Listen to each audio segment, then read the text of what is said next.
Welcome back to another episode of the Level Up Podcast. I'm your host, Tyler Miller. I run a real estate team in Blaine, Minnesota called the Tyler Miller Team. And the reason I started this podcast was because I truly feel the bar in the real estate industry is very low. And, doing this for now 11 plus years, I have a lot of knowledge. I know a lot of people that do really well in real estate, and we all want to try to give back to the real estate community, give you guys some helpful tips. So my advice is, if you're listening for the first time, try to take away one or two things. Don't try to implement everything. These people are rock stars that we have on here. It's overwhelming to try to do everything they're doing, but today we're going to talk to the one and only Melissa Clawson, and she's going to tell you what she does best, in her opinion, in the real estate industry to keep her successful, keep her being a badass and a top producer. So without further ado, let's welcome Melissa Clawson. Hello.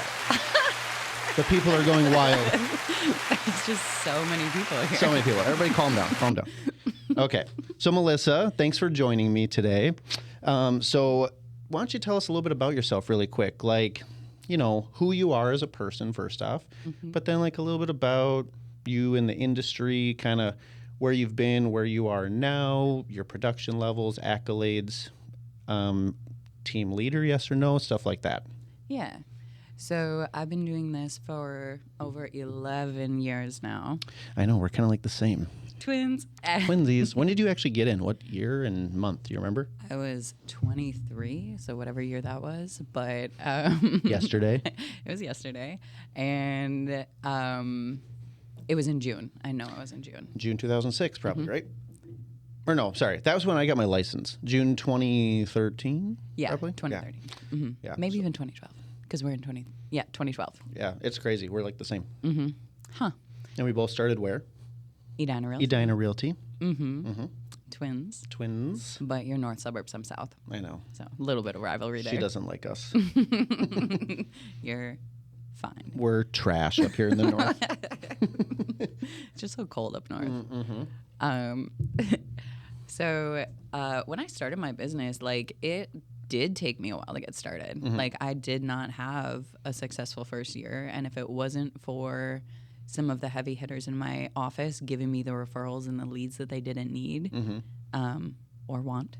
Yeah, emphasis on that one. Yeah, and then the price point back then was just so much lower. Way lower. Foreclosures everywhere. Yep. Lowballing, 10%, getting it accepted. Mm-hmm. It was a crazy market. Do you remember your average price point? Oh, I bet it was under 200. Mine was 180. Yeah. Yeah. It was wild. I remember I looked back recently and I was like, man, there was not a ton of money to go around back then. Man, but it was enough. Yeah, it was enough. I mean, getting into the industry, it's like, wow, this is a lot of money. Mm-hmm. But when you think about it, you're like, man, I sold 30 houses my first year and made way less, than I do now. And I'm like, wow, that was a lot of work for that money. I think I remember my first 1099, I made $12,000. So yeah. So for those of you out there, the first year could be a grind, guys. It really can. It's not just instant selling sunset and you got all these fancy cars and stuff. You got to grind. You do. And I know looking back on that year, I was not putting in the hours that I should have. Right. I thought this was a career that I could get into and the money would just fall in my lap because you see selling sunset. Well, not back then, but I had a mentor that was like, "You're just gonna make $100K a year." He didn't tell me I had to work for it. Right. Right. Shout out Rich Kelly. Rich Kelly. Love Rich. And so it did take me a while to figure out my flow, figure out what worked for me, and how I was going to grow. Mm-hmm. But after that first year, I doubled my business. Yeah, girl. And then I doubled it again. Yeah. And then I doubled it again. Yeah. And then when I started making doing $30 million in volume a year, that's pretty hard to double. 30 million in volume as a solo agent, by the way. Yeah. Right? That's bonkers. It was a lot. That's what, 40, 50 units? Yeah. Yeah. 44. 44. That's crazy. Congratulations, by the way. Thank you. Yeah, 30 million, I mean, that's more than a lot of teams. Mm-hmm. You know what I mean? No assistant. I hired a TC when I was just swamped. I lost my personality. Right. I was there. Yeah. I was there. If you don't have the right systems in place, you will devote yourself to this business. Mm-hmm. So, okay, you got in the industry. Yeah. You had a little struggle to start, Mm-hmm. but through just realizing some of your flaws, maybe not committing as much as you should, you kind of doubled down, tripled down, and saw a rise in your business where you became one of the top producers in your office really quickly. Yeah. Right? Yeah, for sure. And then, so like, part of that growth has realized like how unstable the income can be with this job. So I saw right away, let's get into landlord. Like, let's get into real estate investing, because then at least I know that my bases are covered every Right. single month. And I will not feel desperate to make this next sale, which gets me to the point of delivering a better level of service to my clients. Right. So, like, I use my investment properties. I've got 7 doors now. That's amazing. It's cool. Yeah. Hold on. The people are. I need to applaud you for seven doors that under, and we don't have to say your exact age, under 40. Yeah. 7 doors under 40. That's insane. I think that's something that you had the foresight and insight on that I didn't think about. Like, I always thought, like, oh yeah, I'll do investing at some point, but I didn't connect the two of like, oh, business could be unstable. Let's get into some rentals while we can, so that I don't have to worry about where the paycheck's coming from every month. So my brain recently connected the dots on that like 3-4 years ago, but you did it a while back, so that's amazing. I think like we did kind of start in the same spot, because you bought your primary residence first. I did. Yeah. I bought my primary residence first. Yep. And like, I don't know what you did for your like financing or anything, but like, I also never saw myself being a big hitter. Yeah. I never saw myself being consistently successful. Yeah. So I put 20% down. I bought a 1-level Rambler. I was like, if I have to die here, I'm going to die here. And if I make no money, they're gonna have to drag me out of this house dead. And that is now a rental property. Yeah, that's amazing. So I did it like kind of backwards. Like, if I were to do it again, I would do the FHA. Yeah. Buy the first multi-level. I would house hack. I know. I just didn't know about that back then. It wasn't like a thing anybody talked about. Now it's like everywhere. Yeah. I got these 19-year-olds on my team talking about, like, should I house hack? I'm like, shut up. Like, I hate that you're so much smarter than I was when I was 19. I know. They're going to be so much richer than you. So much richer. It's stupid. My one team member, he wrote an offer on $1 million property yesterday, and he's 21 years old. I'm like, yeah. What the fuck? I didn't write on anything even close to that till like 3 years ago. You know what I mean? It just wasn't. It's not my people. Yeah, I mean, and like part of that is like how the market has changed too. So like. I remember when I thought $300,000 was an expensive house. It was. And that house that's $300,000 is now touching $8 today. I know. It's crazy. So, yeah. So, okay. Basically, Melissa Clawson, the Claw, as I call her, she's a badass. Been doing this successfully at a high level for 12 years now. Was at Edina Realty, recently came to eXp Realty. We're business partners together, which is so fun. We bounce a lot of ideas off of each other and stuff. But I can tell you, when Melissa decided to come over to eXp, I looked at all my team members and I said, if you want to have one person to like follow on social media, this is her. She's a badass, and you're like always very consistent. So I don't want to bury the lead at all. I feel like that's a huge part of your success as well, is just your consistency on social media. And not that this is a bad thing at all, but I wouldn't say your videos are like these big productions and stuff. It's literally like you taking a selfie of yourself talking about a relevant topic in the real estate industry, in the market at that time. And you always just come across very smart, very informed. And like, I don't know, you like to have fun on social media too. So I think I would assume you would point to that as well as part of your rise, was the social media stuff. Yeah, and I mean, part of that like video content is like, have you ever had a conversation with yourself in your car and you're like, and then I would have said, yeah, yeah. So a lot of times, like, I'll sit there and I'll think like, oh wow, this just happened to my client. I think the people are gonna want to know about this. Yeah. And so then when I get parked, I like have it all rehearsed. I sit down and I just film it quick. Yep. So, how many takes do you do usually? one. That a girl. I don't like watching myself. Hell no. You just post it. Just Yeah. post it and forget about it, because most people are going to watch it for 5 seconds and move on, right? The only people really watching the whole thing are other realtors being like, how could I duplicate that video? I know. Like, a client's not watching a 1 minute long video. They're like, oh, there's Melissa again. Yeah, she kicks ass. And then they're going to call you in like a year. Like, Yeah. So anyways, my point is anybody listening out there, Melissa, she solo agent all the way up until last year. December. Top producer at one of the largest brokerages, or the largest brokerage in Minnesota up until recently. And now you formed a team called the Clawson Home Group, right? Yeah. Where you have how many team members at this point? So we have 4 active, and then we've got 3 getting licensed. So we're like growing pretty ramping quickly. Up. Yep.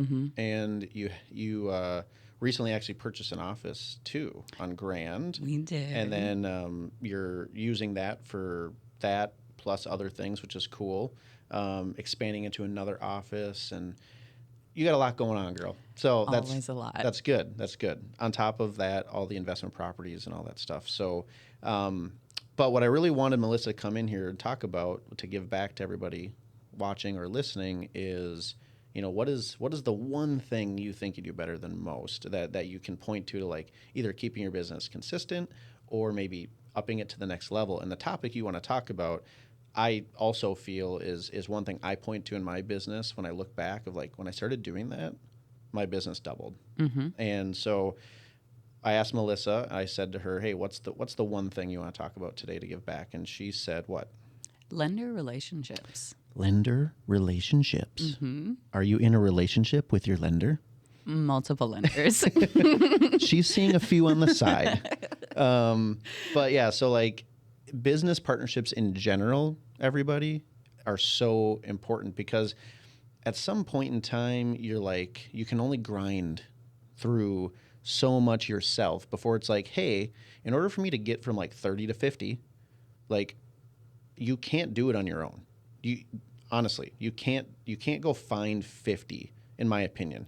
You're going to find, I personally always say the top, I think, agents out there can probably produce 30 transactions a year themselves. Like, if there was no partnerships, no leads, nothing, I think you could go get 30 if you're a top producer. That's just my philosophy. Everything after that is like, you have to have other lines in the water. You have to have people you rely on to bring you business. You have to be leveraging that somehow, or you're just going to kind of stay at 30, which is great. Yeah. But if you want to get to 50, 60, 100, you have to leverage relationships. So this is a really important topic, everybody, and pay attention, because you're going to hear it from one of the best, which is Melissa. So tell us kind of your strategy with business relationships, things that you do to actually like leverage those relationships, and maybe think back to when you first started doing it. You know what I mean? Because now, because you're a top producer, people are more easily, I'll give you money, or like for events, or I'll throw you leads for your team. But think back to like when you first started doing it. Like what was your strategy there? Were you reaching out via text, social media to set up these appointments? How did you get introduced to these people? And then how do you take that meeting and turn it into a beautiful relationship? So, I mean, step 1, like, make sure you do your job well. Like, know the purchase agreement inside and out, know the steps of the transaction, and know what to expect during an inspection, and how you're going to negotiate that too. Because if you manage that well, my first lender relationship, she called me after the transaction. She was like, I really liked working with you. It's like my 4th transaction. I was like, are you sure? Yeah. And I don't even like working with myself. like, am I good at this? Yeah. Okay, cool. Who was this to reach out? Your this lender. was Christine Nelson at Truestone Financial. Lender, okay. We still do a good amount of referrals back and forth. So now this is like an 11-year relationship that just developed because we like working with each other. And like that kind of triggered the idea of like, oh, I can get a lender relationship with multiple people. And like, as long as I'm fair with giving out leads, we'll set it up. And then like most of my other lenders that are my go-to lenders, it started with that phone call. Hey, Melissa, can I take you out to coffee? Really? So the lender relationships that you have had success with are ones either that you met during a transaction that you didn't necessarily like go handpick that lender, like they were just part of like whoever the buyer chose essentially. Yeah. And you just shined and kicked ass and they reach out to you. You didn't actually even reach out to them right away. I didn't know I could or should. Yeah. So knowing what you know now though, do you think it's a good idea to like reach out to the lenders? Yeah. And like, so I think lenders get a lot of flack for hitting up agents all the time. Hey, can I take you out to coffee? Hey, say yes to the coffee. Right. It's a coffee. Yeah. Like, I have a coffee right now. It's fantastic. Yeah. I love it. Did a lender buy it? No, I had to buy it myself. Wow. I know. There's a hack for that. Any lenders out there, I need a coffee every day. So where are we meeting?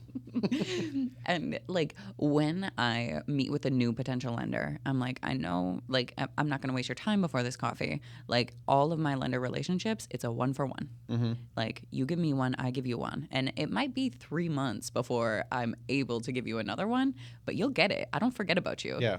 And so go back just a quick second because I think this is this is the part that I think people maybe want to take notes on.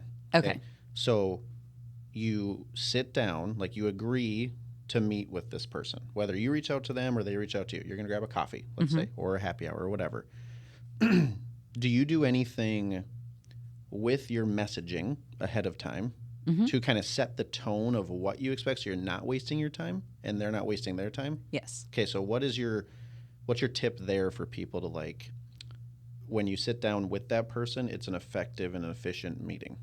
You want to look up this person ahead of time. Okay. Make sure that they do about the same level of business that you do. Where do you look them up for a lender? Zillow, maybe? One of my lenders has a system where they can look up how successful other lenders are. You just got to get that. So are you calling this other lender and saying, hey, I'm going to meet other lenders? Yeah. Really? Like I'm not lying about my relationships. I'm very like, hey, you know that my business is built by getting referrals. Back and forth. Yep, I have multiple partners, which I always tell my lender partners as well, and I encourage them to have other real estate partners because I'm like, I can't get you 50 closings a year, like, you know, and so I stop pretending that they're like your only lender partner and just be totally honest. Be like, hey, you're still my guy, you're still my gal. I'm going to hook you up with as many as I can, but I have to have others because you can't send me as many leads as I need. Yeah. Right? And like nobody's hiding business from each other. Like the real root of being successful. Have a sip of your bubbly, which is a Pepsi product, which is one of your clients works for Pepsi apparently. Jeez. Yeah. So shout out to who? Andrea Bellman. Andrea Bellman. I like Pepsi as well. Yep. And yeah, so like it's, oh God, what was I saying? The root of any good business is being upfront and honest and don't gatekeep. Yeah. Like I know there's enough business out there for everybody. Abundance mindset. Yep. So like that is part of like why my other lenders that I work with don't get hurt. Like when they see me closing other deals and using another lender. So up front, though, you're researching what they're doing. Do you send a specific message within the message to like set the tone for how that meeting's going to go, or is it just kind of like casual until you get to the meeting? It's usually pretty casual until I get to the meeting. Okay. Especially when we were in that slow market for like 6 months there. If a lender called me, I'm like, whatever. Yeah. Let's go. Yep, exactly. Okay. Well, that's that's a good tactic to understand. Like just kind of first off, look up their production, see if it's, what are you looking for when you look at their production? Do you want to work with somebody who does a ton of production, or are you kind of excited about somebody who's just kind of getting going to maybe get in on their business ahead of time? It's kind of both. So if I see a lender that's getting their business started, I'm meeting with them to interview them for someone on my team. Okay. Because I want my team to build the exact same lender relationship. Yep. Yeah. So that's like I'll meet with anybody right now. Yeah. I'm going to get so many phone calls after this. Yeah, reach out to Melissa Clawson to buy her coffee. Anyone listening, she will meet with you. She has no standards. Just kidding. No, but like I agree with you because I think most realtors get messaged by lenders. Which, by the way, lenders listening, like continue to do it. We get it. Like you're not a burden, but also. My tip to any lender listening is like, if you are coming to that meeting to just tell us about your programs, you are meeting the bar and you're not going to stand out. You need to have something else that you're coming with that you could do for our team members if you're running a team or for that specific agent. Here's a great idea. Come with a lead. Mm-hmm. Like it's not that hard, in my opinion, to go find a lead to give somebody. You know what I mean? So, like, the newest lender referral that I work with, like, I'm very open about this. Mm-hmm. He called me, asked me if he wants to, like, do leads. And I was like, hey, it's a 1-for-1, buddy. Mm-hmm. He calls me the next day. Hi, I've got these people looking for $750,000 house. Boom. I was like, sweet. All right. And we're not shitting you guys. Like, that's how easy it can be. But a lot of people, I think, are like nervous to do that, like to tell people the truth. They kind of want to like, well, I'm just building the relationship. No, the relationship gets built by being honest with people and just being like, hey, I don't want to waste your time. I sure as heck don't want to waste my time. I work with a reciprocating type of business. If I can't get something from you, then I'm sorry, but I have enough lender partners that are already sending me business. And you can say that, by the way, whether you're getting them or not. Mm-hmm. Okay? But you need to start embracing that mindset to be a top producer, right? You have to start talking like a top producer, acting like a top producer, taking meetings like a top producer. Otherwise, you're going to stay not a top producer. Yeah. Right? So I think setting that expectation is super important. That's what I tell all my team members. I'm like, you guys, if you don't ask them for leads, then there was a waste of a meeting. Like you have to set the tone, right? Would you agree? I think like expectations is one thing, opportunities is another. Mm-hmm.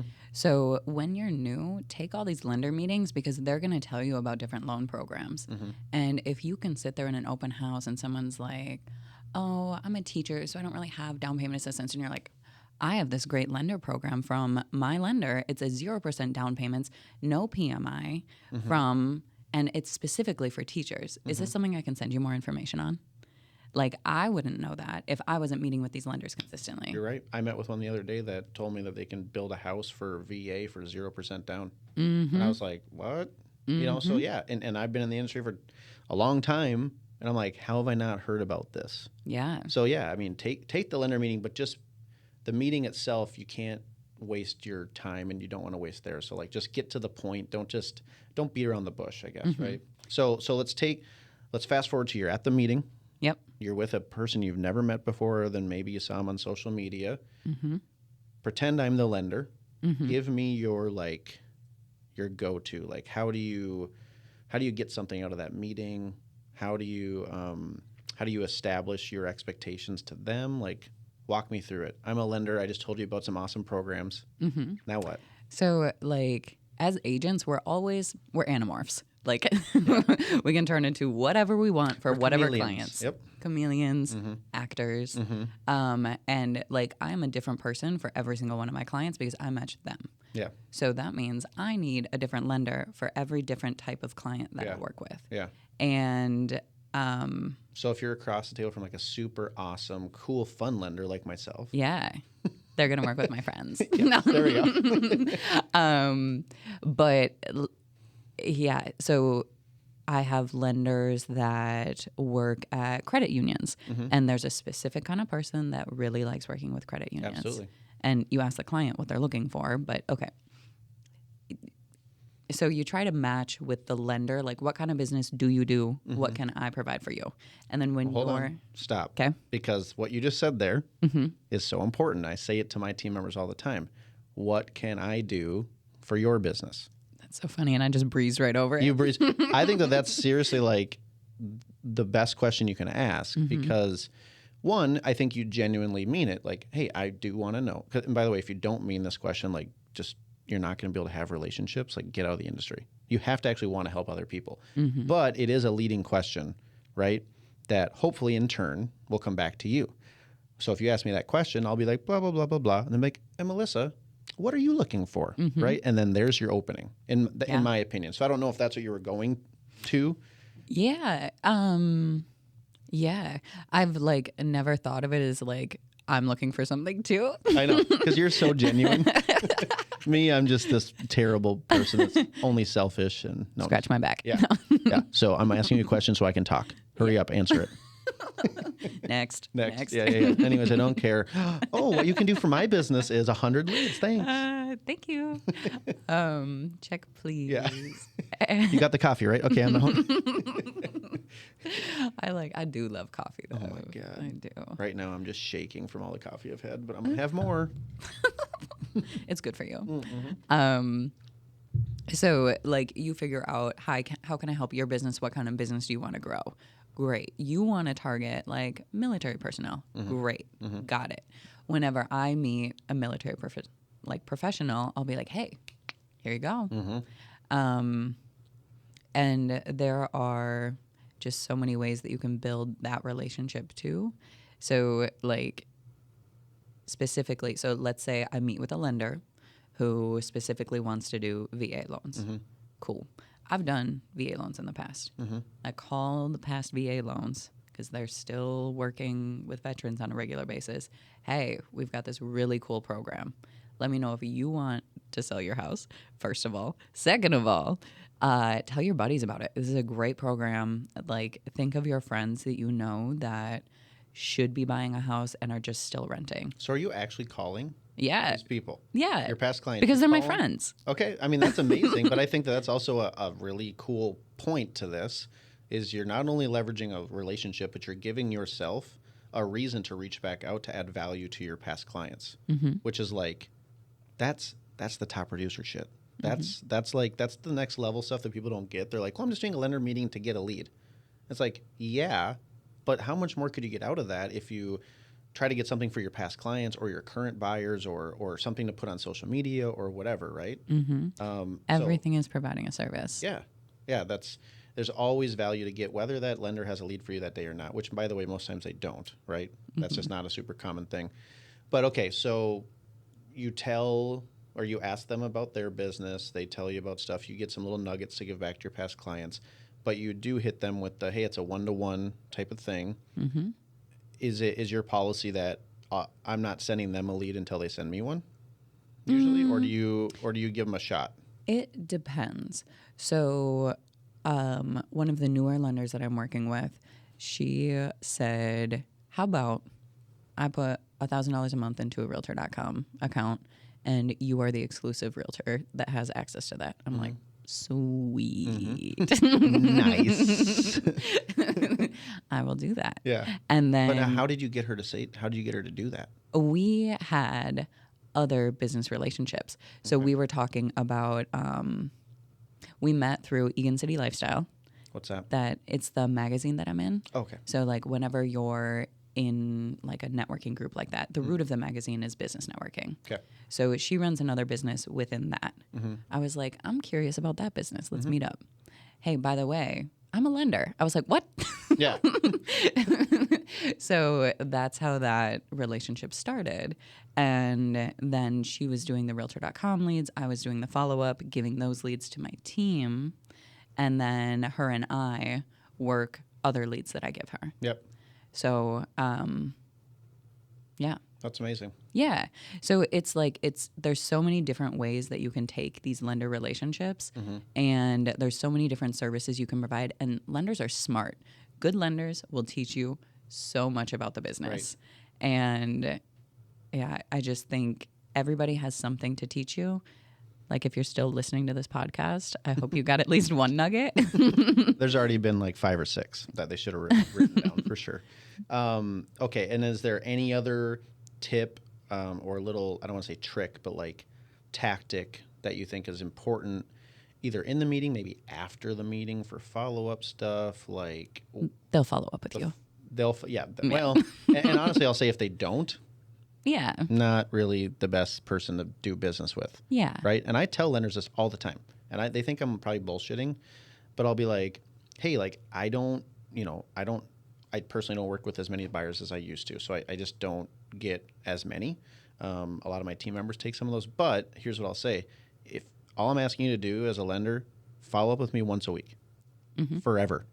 And I say that I'm like literally just once a week check in. Don't even ask me for a lead. Just be like, hey, how's it going? Like, you have a good week? Like, if I constantly am seeing you, I'm going to know you're a good fit for my clients, right? But if you do a meeting and then like one follow-up email and then I never hear from you again, to me, I'm just like, well, they didn't really want it that bad. And maybe that's like wrong of me, but like a top producing agent has so many different options. And it's like, if you're not being that obvious choice for somebody, then why would I think you're going to help my business down the road? Like your follow-up is not great, right? Because we rely on lenders to follow up with our clients for a long time sometimes, right? Yeah. And because sometimes the client doesn't want to talk to us. They want to talk numbers. And it's like, if I send you a lead, I expect you to follow up with them on like a weekly basis for as long as it takes. And if you're not up to that challenge, then maybe you're not the best fit for me. Right. So I don't know. Those are like the little games I play.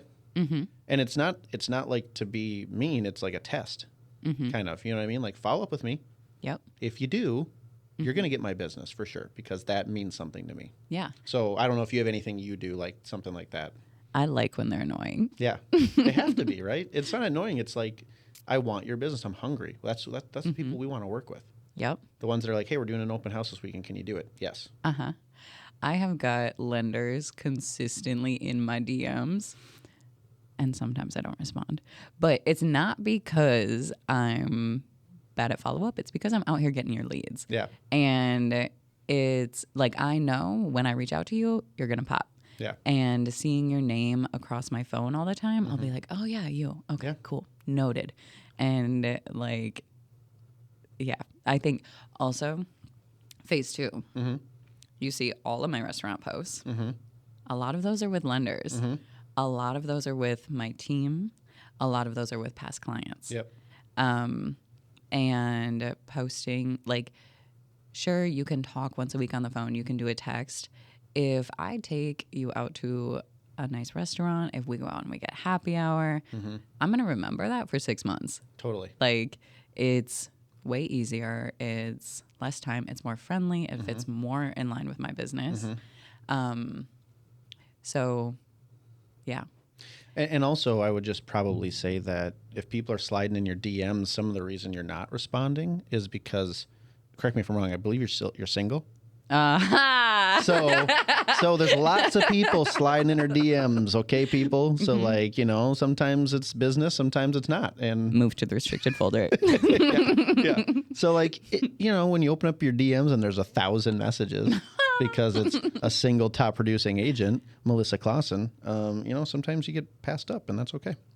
Shoot your shot, Yeah, you got to shoot. If you're a lender, shoot your shot. If you're not a lender? If you're a boy, leave me alone. You hear that? Leave her alone. Otherwise, I'm going to come find you. All right. So that, personally, I already learned a few things from you, so I'm going to definitely steal those. So thank you. But anybody that was listening to how to kind of conduct a business partner meeting, I think, like, take it seriously, guys. Take her tactics and use them. That's the whole point of this. Like, we are passionate about just trying to raise the bar in the industry, and I see so many people wasting time on lender meetings. Like, if you had to put a number on it, how many meetings do you think you'd have to have with a lender? Like, not the same lender, but just multiple lenders, to get a lead from a lender, in your experience? 1. Okay. Did everybody hear that? Because I know people out there personally that have done like 50 lender meetings and not received a lead. And it's just like, okay, you're doing something wrong. You know what I mean? Because you shouldn't be meeting with that many people and not getting something. So I personally think the difference between some people and maybe top producing agents is we have a great way to kind of connect with them and deepen that relationship if we choose to after the fact, which is why people will send you business anyways. They'll send you business because you're good at real estate, but they'll also send you business because they like you and they want to hang out with you and they want to be in your life and stuff. So my guess is if you've done a bunch of lender meetings and you're not getting leads, like you're missing some step in there. Make sure you're friends with them on social media. Make sure you're like, trying to be in their life as much as they're trying to be in yours, and go out and do something fun with them if you like them, and good things will happen.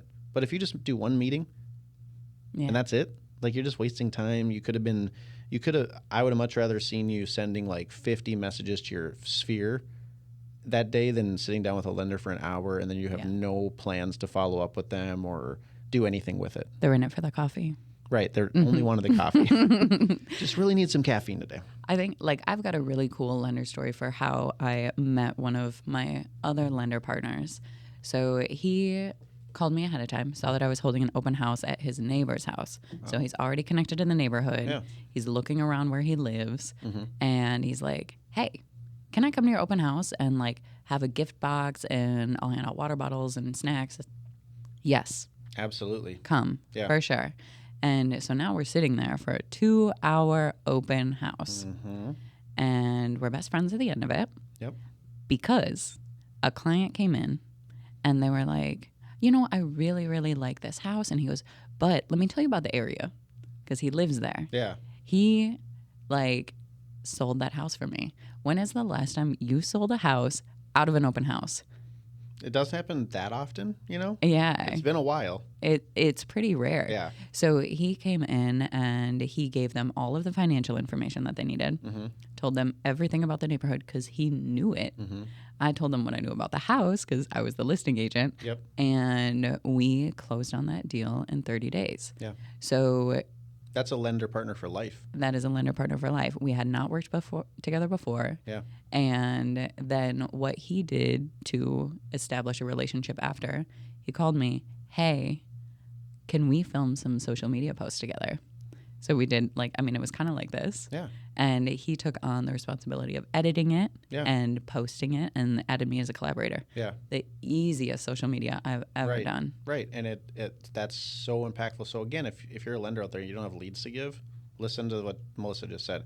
If you asked any agent to do something like that, they all would. Right? Yeah. And if you're nervous about getting on video or any of this stuff, get over it. Because that's the stuff we value. Because we need time, and a lot of this type of stuff takes a lot of time to come up with a social media post every single day, to sometimes edit it, to it adds up where it's just it's hours in a week of just staring at your phone. So yeah, if somebody could help us out with that, that's an easy way to get some leads. But okay, well, let's move on, because I have a few other fun questions for you and just other little things. Okay. So you mentioned this earlier, but if anybody, first off, how do people find you?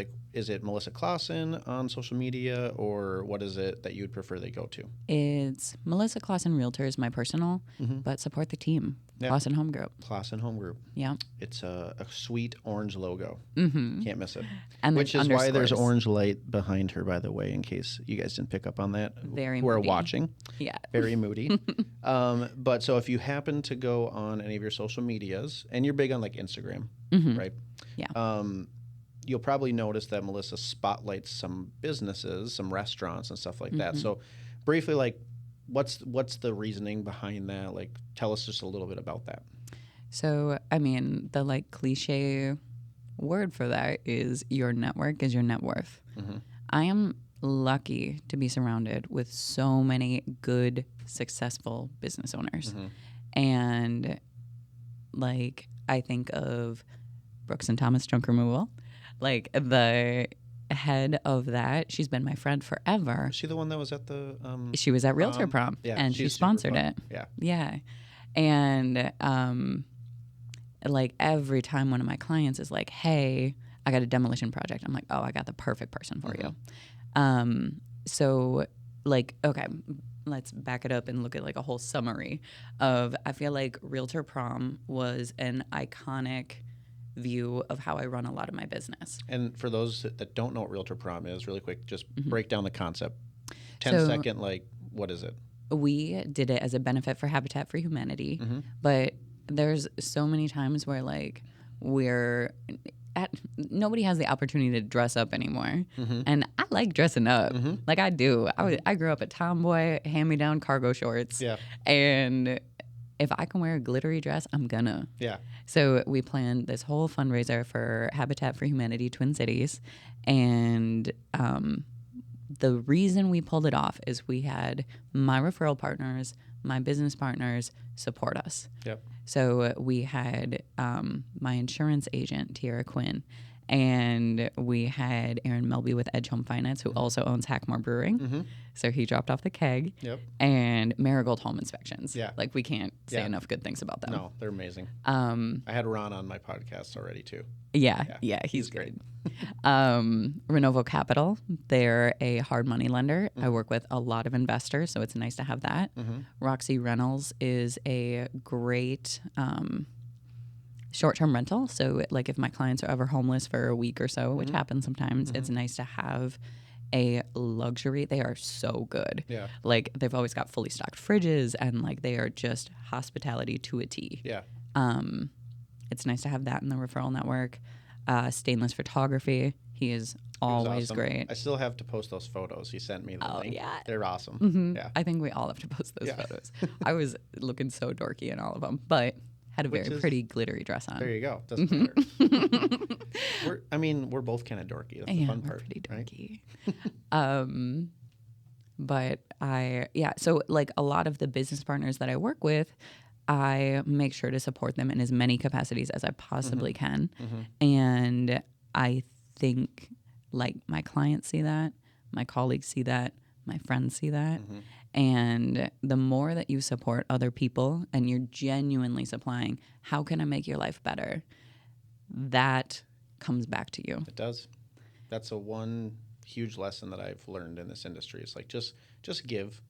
Just give, just be the best supporter possible without like expecting something in return. Like, you have hopes like, hey, maybe they'll send me something, but I'm just going to do this because it's going to help them. And man, it is amazing how this universe rewards you. And maybe it's not just like with a lead, but just as a great relationship or something. There's so many different things that can come out of spotlighting people's businesses. So I love that. That's one of the reasons I started this podcast, and my other one is just like it's a great way to just shine the light on people that are kicking ass in your world. Because a lot of people don't like to brag. You know what I mean? It's a lot of people don't have time to. No. If you're busy, you're not going to say like, "Oh, I'm great." Yeah. Like, I love when an agent calls and they're like, "Oh my God, I've done this much transactions last year." I was like, "Oh, that's really good for you." Awesome. And they don't hear the shade. Yeah. Good for you. Yeah. Good for you. I love that for you. That's what you should start saying. I love that for you. That's what me and TK will say all the time to each other. Usually they Google me after, and then so no need to throw shade. Yeah. No. Or like, I've been in the industry for 30 years. I've never seen. I had some agent the other day, like, send me this like text about how I need to leave a card at their showing and provide feedback on showing time. Otherwise, I'm a bad agent. And I'm How'd you know it was me that was there? Right. It wasn't me actually. It was my team member. Oh. but I was just like, it's been literally like I think 4 hours since the showing. Like, chill. Like, I'm gonna get to the feedback. Yeah. But agents, just calm down. Okay, we're all, no one's out to get you. We're all trying to do this together, and trying to tell somebody who's been in the industry for as long as I have how to conduct a showing just makes you look stupid, in my opinion. Yeah. But anyways, I digress.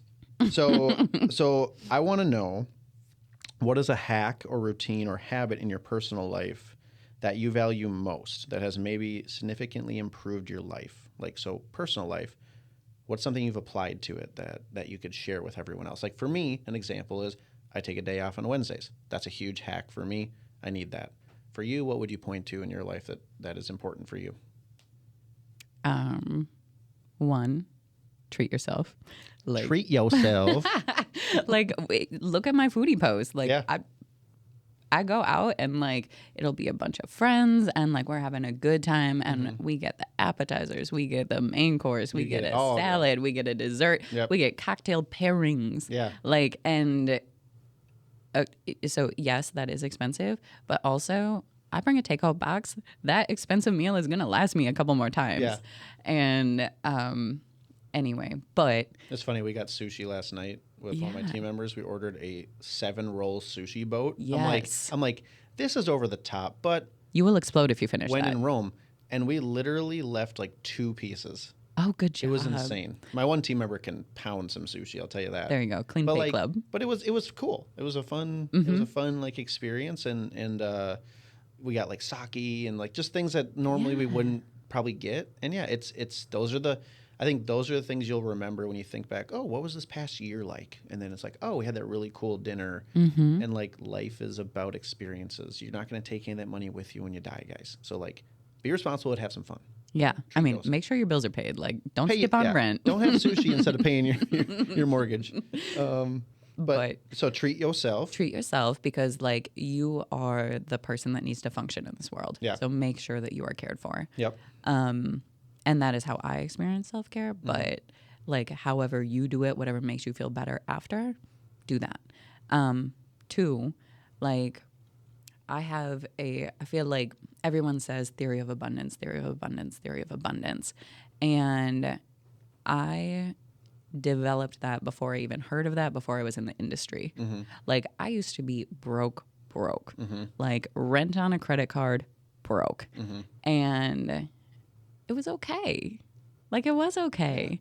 And but probably some scary just thoughts, moments. uncomfortable. You know what I mean? But it was okay. Yeah. And whenever I felt like I was going to be in trouble or something wasn't going to happen for me, it did. And I was like, okay, that lucky girl mindset of like, this is meant to happen for me. And you just genuinely need to believe that. And now my abundance mindset has become like, I'm going to spend a lot of money. I'm going to buy an office. Yeah. And my team will come. Yeah. And they have. Yep. When we started, it was just me and Anna. I know. Yeah. That's pretty crazy. But I'm proud of you. I mean, I wish I had an office I could purchase around here. It's harder in Blaine, but to see you doing the things you're doing, yeah, it's like you got to put it out there in the universe. You have to kind of declare what's going to happen in your life. If you just wait around for it to happen, it's never going to happen. You know what I mean? I mean, so if you just wait for it to happen, it's never going to happen.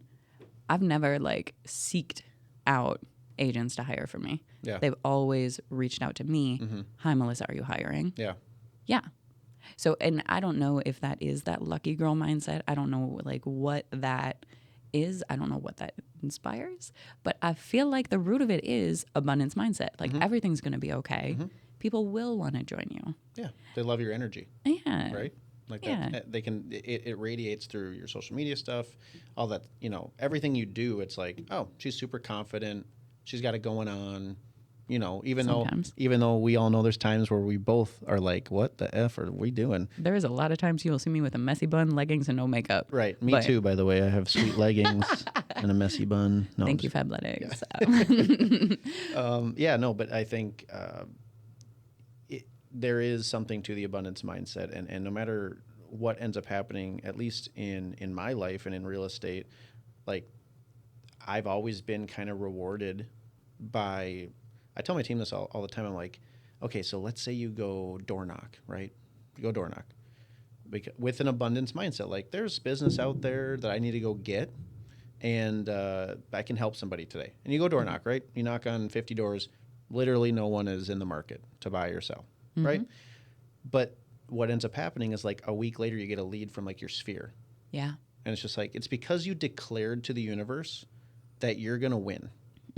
And I think there's lots of things that you do throughout your daily life and business that abundance kind of radiates, and it comes back in different ways, I think business begets business. And don't forget to cater who you are. I see so many agents that jump into this and they're like, I'm going to hold open houses at $1 million listings. Right. Really? Who do you know who's $1 million buyer? Right. If you look at my social media, I've got $200,000 listings that I go, and those are the ones that get the hits. Yeah. So cater to who your buyers are, who your friends are, and think what would interest them. Totally. Well, stemming from that, so we had to think back to 12 years ago. You're getting in the industry, right? And you're just this like wide-eyed, broke ass girl. Credit card, Like, student debt. Yeah, Like, what the hell am I doing? So the question I wrote down is for anybody listening that's thinking about getting into the industry, what's the one thing that you would tell them that they need to know about this industry that maybe they can't tell from the outside looking in?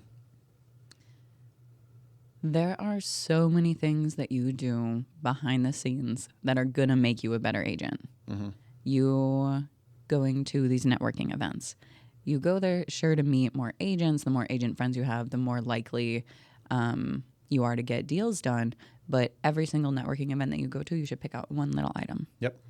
And that's huge. And business begets business. So if you're sitting there and you're frustrated about how you have no leads coming in, how like you have no prospects, like that's a very frustrating place to be. And if you focus on it, it'll stay that way. Yep.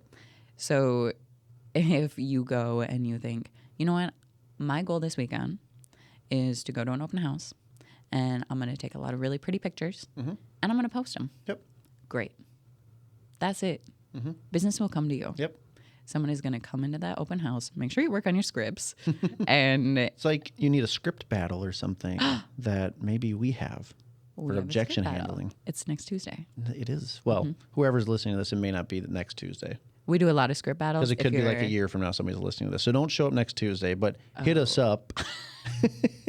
And we probably have an objection handler training that you could join on. It's open to all realtors. Yeah. And they've been very helpful. Just like, and for agents who are like unfamiliar with what a script is, it's like a general baseline outline of what you say to any client in any situation. And there's different scripts that you could use for obviously different situations. Yep. But we're battling the TMT, Tyler Miller team is battling the Clawson home group. It's going to be epic. It's going to be really cool. So yeah, business begets business. Love that. So focus on it. Listen to a podcast. Like there's so many different things that you can do to inspire you. And when you're inspired, you're a good agent. Yeah. And also just like go listen to the Level Up podcast episodes because there's going to be a bunch of them. Hit subscribe. Smash the subscribe button, as they say.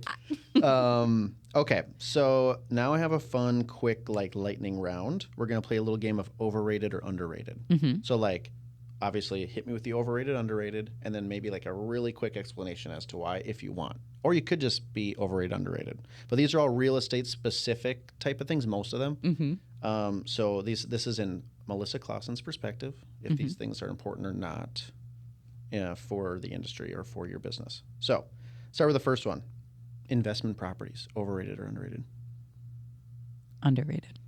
I agree. They're worth the work. They are worth the work. And, you know, unless you are at certain brokerages where there is a retirement option, that is your exit strategy in this industry. You need to be focused on that.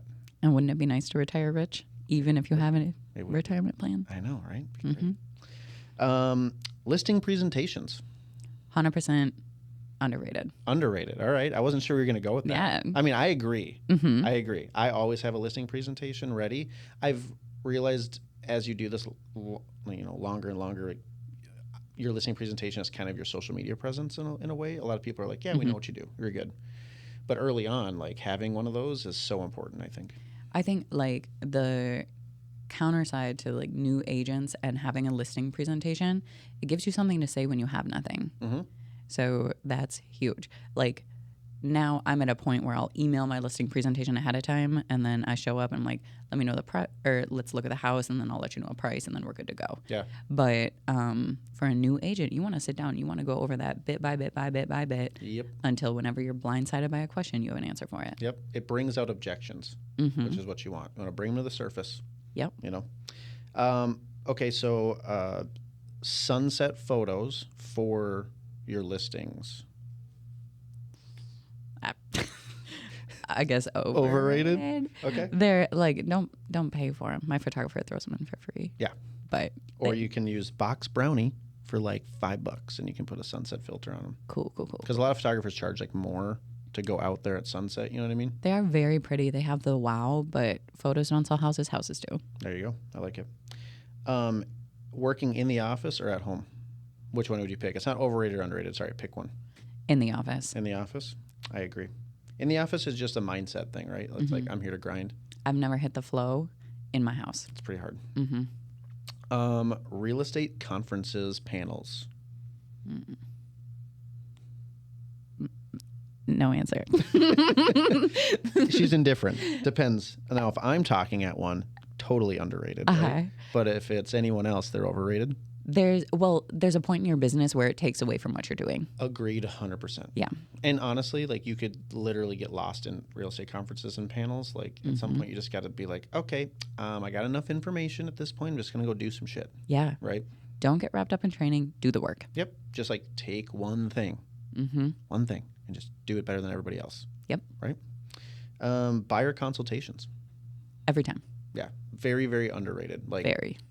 Every possible time I hear about an agent complaining about something with a buyer, it's like, why didn't you cover that? Like, Yeah. This is easy. This is about an inspection. You should have talked about that at the consultation. Like, what? What's a consultation? Like, you guys stop trying to shove buyers into houses without sitting down with them. Part of like what leads me to close so many transactions is the expectation set. I sit down, buyer consult. Hey, usually I shop for 2 weeks and then we're in a house within 60 days. Right. And then the buyer expects that. Yep. That's how you Yeah. close more. Yeah. Because, like, otherwise you meet them at the house, they're like, well, I feel nervous about putting an offer in on my first house. Like, if you would have told them up front that actually that's pretty common because you do a lot of searching online, actually, a lot of, like, virtual showings before you pick one. So it's not your first house. It's like your 50th, but this is the first one in person you actually want to see. Right. I think my purchase agreement is included in my buyer orientation. Yeah. So then they know what to expect with that too. Yep. Real estate teams. Love them. That's overrated or underrated? They're underrated. Underrated? It's a very good community builder. Okay. Multiple offer situations. Overrated. Yeah? They're a lot of work, right? They're a lot of work, and like right when they were starting to get into multiple offers, I was like, oh, they're only multiple offers because you underpriced the house. Right. Anyone can say they got multiple offers if $50,000 under budget. Right. So I love it. The place or the brokerage that you hang your license. EXP. No, well. Oh, duh. Underrated. Very underrated. Okay. So I tend to say overrated on this. Really? Because don't you feel like that if you were at any brokerage, you'd be successful? For the most part, like, because it's Melissa Clawson. Yes, but I have interviewed everywhere. Oh, I know you put me through the freaking ringer coming over to EXP. We do have a lot to offer. Yeah. Okay. Well, and I agree. I mean, I agree a brokerage matters. Some people are like, so like that's their first thing that they look at, and it's like, yeah, but when you're sitting in a living room with a seller, they're not. I mean, the brokerage maybe matters, but they want you, and so I guess that's the only thing that I would say is like, yes, a brokerage can definitely enhance your business. Don't get me wrong, and there's lots of great things about certain business models, but a successful agent, I feel, will be successful wherever. That's true. Right. But I respect your answer because my next question is EXP Realty. I wrote that down. Oh, you knew what I was going to say. Underrated? I did. I was leading you. Overrated, underrated, EXP Realty. Underrated. I feel like. Why? Because, okay, so we do get a bad rap as like the recruiting brokerage. We wouldn't recruit if we weren't already here and it was not awesome. Right. So. Right. And, I mean, I think if you look at it as recruiting, it's one thing, but I just look at it as like if I didn't talk about EXP, well, you wouldn't be sitting here probably because you noticed I went there because I probably talked about it and all that stuff. And now it's like we have a deeper relationship. We are in business together, all that type of stuff. Like it's a beautiful thing. So like I think some people have the wrong idea about recruiting and they're going after it just for money or whatever. It's like I'm doing it because I want to like be surrounded by amazing people that are better at things than I am. You know what I mean? So, for what it's worth, if you guys are looking at different brokerages, like at least explore EXP Realty. Reach out to either of us. We can tell you all about the business model. It's awesome. Yeah. Okay, Galentine's Day. Oh, so like Galentine's was. We're gonna do it next year too, and I think we have to open it up to the boys, but like it's pretty girly. Yeah. We make friendship bracelets. Yep. Which you're wearing one. Which I'm wearing coincidentally. That's amazing. And this is right after Valentine's Day or before? Before, like the day before? Galentine's is the 13th. Okay. Mm-hmm. Yeah, so because there was one time, I think it was last year, we were like going to do something together, and you're like, oh, I can't, I have Galentine's Day. And I was like, you mean Valentine's Day? And, nope. and you're like, nope. Galentine's Day. And I was like, please explain what this is. Galentine's Day is more fun. Yeah. Galentine's Day is like, is it mainly single women? No. No? It's just open to any woman? Yeah. It's maybe like, some guys. Yeah, it's just, I mean, we're definitely going to open it up to some guys, but like we had champagne with like cute little rose ice cubes, and like I'm very good at cocktail design. Yeah. We had a couple great cocktails, and yeah, we made friendship bracelet and compliment boxes. So compliment boxes are like you go and you write like a secret like admirer, and you can sign it if you want to, and you're like, hi, I really like your hair color, or like, you know, just something. That's awesome. Like you just have to feel better about yourself sometimes. So then you go and you have this compliment box, and then you take it around whenever you're feeling down. You reach in and you're like, I do have good eyebrows. My eyebrows are the shit. My eyebrows are the best. Well, I love that. And so I would assume you're saying Galentine's Day is severely underrated. Yeah. It's like one of the best days of the year, it sounds like. I've never cried on Galentine's Day. There you go. Yeah, Valentine's Day. Yeah, I hear you. Yeah. Days off. Because some people have different mindsets on it. I take hours off. There you go. So you'd say days off are overrated. You're like, you don't need that long to recover. No. Because your life is a freaking party. It really is. Yeah. And like the way that I've built my business has been a lot of like, oh, let me help my friend. Yeah. And like helping my friend doesn't feel like work. It's not work. Yeah. Yeah. So like I get stressed when I leave my business. One of my best friend got married in Ireland. Cell service in Europe, not great. Yeah. 3 weeks without like trying to find a Wi-Fi cafe. Yeah. That was really stressful for me. Right. Great experience. Love that I was there for her. But it was hard for me to be away from my business. Phone. That's tough. Yeah. It was really hard. Do you ever watch The Office? Yeah. Okay. So there's an episode where it's like they're doing like this trivia thing, and they go to some bar for trivia, and Ryan was like on his phone. And the speaker's like, sir, you can't have your phone. We're doing like trivia. And he's like, I'll just turn it off. And he like just didn't turn it off. He put it in his pocket. He's like, you didn't turn it off. You need to give me your phone. So he gives him his phone, and then he like sits there for like 5 seconds. And he's like, I can't do that. I got to be with my phone. I have to be with my phone. So then he like left the trivia thing. PSA, phone separation anxiety. It's a real thing. It's a real thing. I agree, 1,000%. I have to put mine upstairs sometimes, but then I'm like thinking about my phone. I'm like, what's my phone doing? It's weird. That's real estate right there. Yeah. What's my phone doing? Yeah. I like when I go to my dinners and stuff, I have to put it in I take my watch off. Like if I'm wearing my Apple Watch. I can't do the Apple Watch. Otherwise I'd be just done. Yeah. I would always be just like, huh? When somebody talks about their industry experience. Overrated. We don't care how many years you've been in the industry, for the love of God. Now, if you want to hit me with, hey, I've sold 50 houses in the past month or something, like, sweet. That's good to know. That is really cool. But still, like, I also don't care. Yeah, it's not something that you should.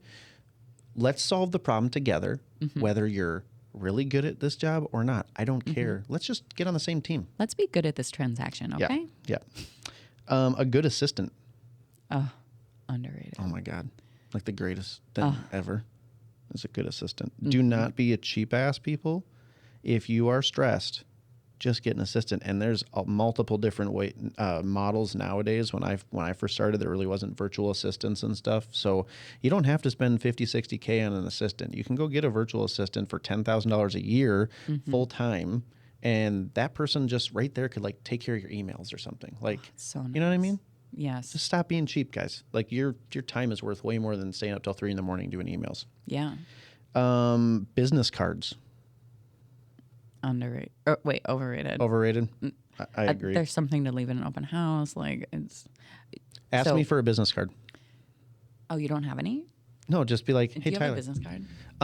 You know what? Actually, I'm out, but let me get your number really quick. I'm just going to text you my information. That's exactly just what I was do that, gonna do. guys.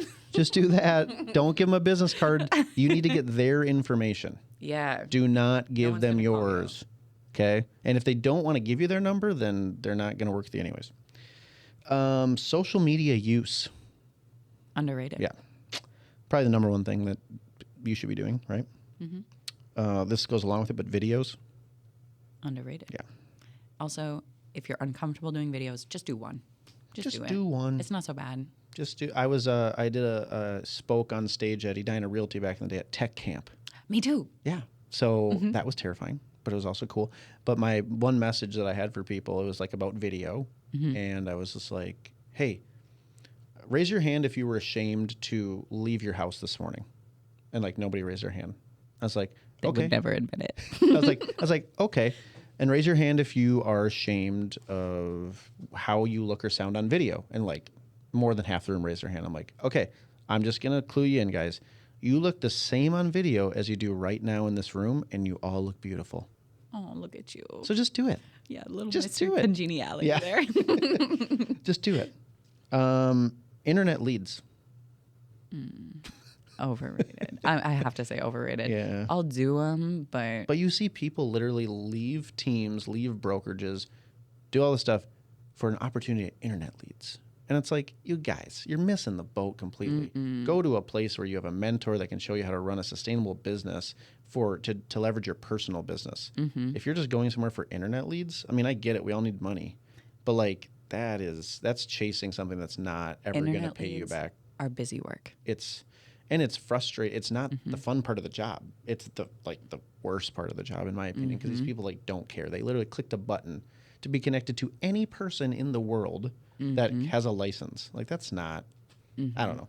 We have many great clients, just like I'm sure you do, from internet leads, but it's hard work. You know. Last two, business partnerships. Underrated. Since we talked about it today, I assume you would value those. It's the only thing that matters. Really, it is. And then the last one, being a team leader. Overrated. Yeah.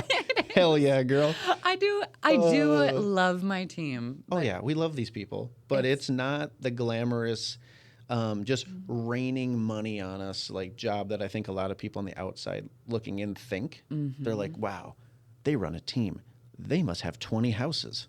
And it's like, we have 20 problems a day that aren't ours that distract us from selling houses. Very expensive. Yeah. It is expensive to run a team. Very expensive. Yeah. So for those of you that are like thinking about starting a team, we would offer some great perspective. I would say like there's a reason to do it, but if the reason is to make more money, Don't do it. that's not the reason.